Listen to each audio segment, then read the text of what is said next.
दुनिया में हर पहली चीज बहुत ही मजेदार होती है, चाहे वो पहली बार स्मार्टफोन में गेम खेलना हो, पहली बार साइकिल चलाना या फिर पहली बार इंटरनेट को सर्व करना। यारो पहली चीज का मजा ही कुछ और होता है। ठीक यही प्रिंसिपल कार्टून पर भी अप्लाई होता है, इसलिए तो उनके फर्स्ट एवर एपिसोड इतने खास होते हैं। तो चलो यारो आज हम फिर से कुछ पॉपुलर कार्टून्स के फर्स्ट एवर एपिसोड को देखते हैं और जानने की कोशिश करते हैं कि उनके फर्स्ट एपिसोड में आखिर ऐसा क्या था जिसने दर्शकों का दिल जीत लिया। वैसे यार वीडियो के लास्ट में मेरे पास आपके लिए कार्टून से रिलेटेड एक मस्त वाला आर्टिफिशियल इंटेलिजेंस की चीज है जिसको ट्राई करने में आपको सच में बहुत ज्यादा मजा आएगा। तो इसीलिए आप इस वीडियो को एंड तक जरूर देखना। Mickey mouse. चलो यारो इस वीडियो का स्टार्ट हम उस कार्टून से करते हैं जिसका फर्स्ट एपिसोड दुनिया का ऐसा फर्स्ट कार्टून एपिसोड बन गया था जिसके ऑडियो और वीडियो आपस में सिंक्रोनाइज्ड थे। मतलब कि जो कार्टून चल रहा हो उसके अकॉर्डिंग साउंड इफेक्ट्स का होना, लाइक दिस।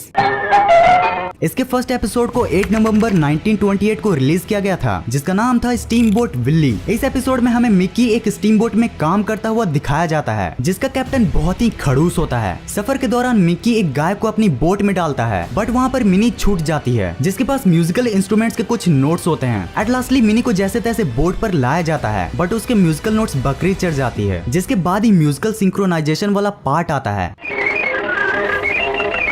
मिक्की को मस्ती करते देखकर उसका कैप्टन गुस्से से उसे आलू छीलने के लिए भेज देता है और फिर वहीं इस हिस्टोरिकल एपिसोड का दी एंड हो जाता है। Ben 10। Now guys it's time for one of the coolest cartoon Ben 10 की। यस गाइस जिसे देखकर हम पागल बन जाते हैं। बात करें अगर बेन 10 की फर्स्ट एवर एपिसोड की, बेन 10 क्लासिक सीजन का episode and then there were 10 जिसमें हमें दो एलियन स्पेसशिप्स को दिखाया जाता है जो कि ओमनीट्रिक्स के लिए आपस में फाइट कर रहे होते हैं। इसमें से जो बड़ा वाला स्पेसशिप होता है वो होता है विलगेक्स का, जिसके अटैक से एजमथ का स्पेसशिप ब्लास्ट हो जाता है और उसे ओमनीट्रिक्स अर्थ पर गिर जाता है। यहाँ अर्थ पर एक लड़के को दिखाया जाता है जो सबकी मदद तो करना चाहता है बट मेरी ही तरह सिंगल पीस होने के कारण नहीं कर पाता है। अब यहाँ पर बेन के ग्रैंडपा की एंट्री होती है जो उसे और उसके कजन ग्वेन को एक साथ जंगल में छुट्टियां मनाने के लिए ले जाते हैं। यहाँ जंगल में एक मेट्रॉइड गिरता है जिसमें वही ओमनीट्रिक्स होता है जिसके लिए वो स्पेसशिप में लड़ रहे थे। लकली बेन वहीं पर होता है और फिर उसे वो ओमनीट्रिक्स मिल जाता है। यहाँ काउंटर अटैक से विलगेक्स जख्मी हुआ रहता है इसलिए ओमनीट्रिक्स को लेने के लिए अपने रोबोट्स एलियन को भेजता है। बट यार अब बेन के पास भी 10 एलियंस की पावर थी इसलिए वो इजिली इन एलियंस के चमचों से फाइट करके जीत पाता है। Tom and Jerry. चलो यारो अब उस कार्टून की भी बात कर लेते हैं जिसको समझने के लिए ना सबटाइटल्स की जरूरत पड़ती थी और न ही डबिंग की। वैसे क्या आप जानते हो कि Tom and Jerry, Scooby Doo, the Smurf and the Flintstones को इन दोनों ने ही बनाया है। इनका नाम है विलियम हैना और जोसेफ बारबेरा। इन दोनों के द्वारा बनाया गया टॉम एंड जेरी के फर्स्ट एपिसोड पुस गेट्स द बूट्स को 10 फरवरी 1940 को टीवी पर ब्रॉडकास्ट किया गया था जिसमें हमें दिखाया जाता है कि एज यूजुअल टॉम जेरी को परेशान कर रहा होता है। पर यारो हमारा जेरी भी टॉम से कम है के? जेरी ने भी ऐसी दौड़ लगाई कि किसी ने सोची न होगी और उसी दौड़ में टॉम से एक गमला भी टूट जाता है जिसके फलस्वरूप उसको मिलती है लास्ट वार्निंग। पर यारो टॉम भी कहाँ सुधरने वाला था, वो फिर से जेरी को परेशान करने लगता है। But at the end Jerry से पिछवाड़े पर प्रसाद मिलने के बाद टॉम सारे प्लेट्स तोड़ देता है और घर से बेघर हो जाता है। वैसे क्या आपने गौर किया कि टॉम एंड जेरी के फर्स्ट एवर एपिसोड में टॉम एंड जेरी का नाम जैस्पर एंड जिनेक्स तो होता ही है, साथ ही साथ टॉम 4 पैरों पर चल रहा होता है जिसे आगे चलकर चेंज किया गया। वैसे यारो मुझे जेरी तो वही लग रहा है बट टॉम का पूरा हुलिया बदल गया है। आपको क्या लगता है? आप कमेंट में बता सकते हो।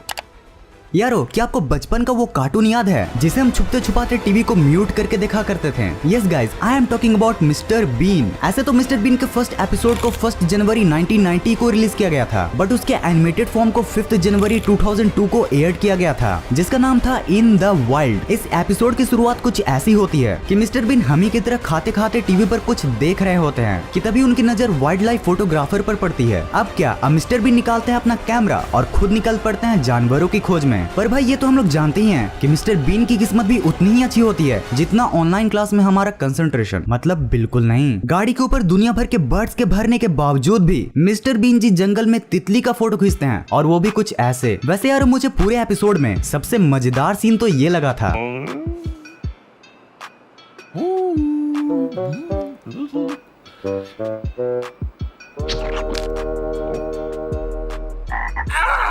मतलब गुर्राना, खाना और फिर भाग जाना। वाह। खैर जब दुनिया भर की मेहनत करने के बावजूद भी मिस्टर बीन जी कामयाब नहीं होते हैं तो वो एट लास्टली अपने सूटकेसों का झोपड़ा बनाकर वहीं सो जाते हैं। सुबह सूरज के साथ मिस्टर बीन की किस्मत भी चमकती है और वो सारे जानवरों की फोटो लेने में कामयाब होते हैं पर कैमरा का ढक्कन बंद करके। एट लास्टली हमें दिखाया जाता है कि मिस्टर बीन के फोटोग्राफर का सपना तो पूरा नहीं हो पाता है पर वाइल्ड डॉग्स के बम बर्गर का सपना पूरा हो जाता है। It's bonus time. अब देखो, कार्टून्स एंड ड्राइंग्स तो सभी करना चाहते हैं, बट विदाउट टैबलेट और टच पेन के ड्राइंग करना कितना ज्यादा हार्ड होता है, यह मिडिल क्लास इंडियन से बेहतर कौन जान सकता है। तो यार, इसी प्रॉब्लम के सॉल्यूशन के रूप में गूगल ने एक मशीन लर्निंग बेस्ड एक्सपेरिमेंट को लॉन्च किया है, जिसका नाम है autodraw.com। इस वेबसाइट पर जाते ही आपको कुछ ऐसा इंटरफेस देखने को मिलेगा। यहाँ पर आप देख ही सकते हो कि ये गूगल की तरफ से एक AI एक्सपेरिमेंट है। अब इस स्टार्ट ड्राइंग पर क्लिक करके इस ब्लैंक वाले स्क्रीन पर आपको वो चीज बनाना है जो आप ड्रॉ करना चाहते हो। चिंता मत करो, वो ड्राइंग कैसे भी हो सकती है, कोई भी फर्क नहीं पड़ेगा, क्योंकि गूगल की आर्टिफिशियल इंटेलिजेंस आप क्या बनाना चाहते हो वो आपके ऊपर वाले बार में शो कर देगी। अब इस आइकन पर क्लिक करके आप सिर्फ उस इमेज की परफेक्ट ड्राइंग नहीं कर पाओगे, बल्कि फिल एंड सिलेक्ट जैसे फीचर्स को भी ट्राई कर सकते हो। गूगल ने इस एक्सपेरिमेंट को इसलिए लॉन्च किया था ताकि वो ह्यूमंस की ड्राइंग बिहेवियर पर स्टडी कर सके। वैसे यारो, अगर आपको ऐसे ही और भी कूल वेबसाइट्स के बारे में जानना है तो आप हमारे इस वाली वीडियो को देख सकते हो। इस वाले वीडियो को प्लीज लाइक कर देना, क्योंकि आपकी एक लाइक मुझे बहुत ज्यादा मोटिवेट करती है। कमेंट्स में आप ये भी बता सकते हो कि मुझे अगला वीडियो किस पर बनाना चाहिए। इस वीडियो को यहाँ तक देखने के लिए थैंक्स फॉर वॉचिंग।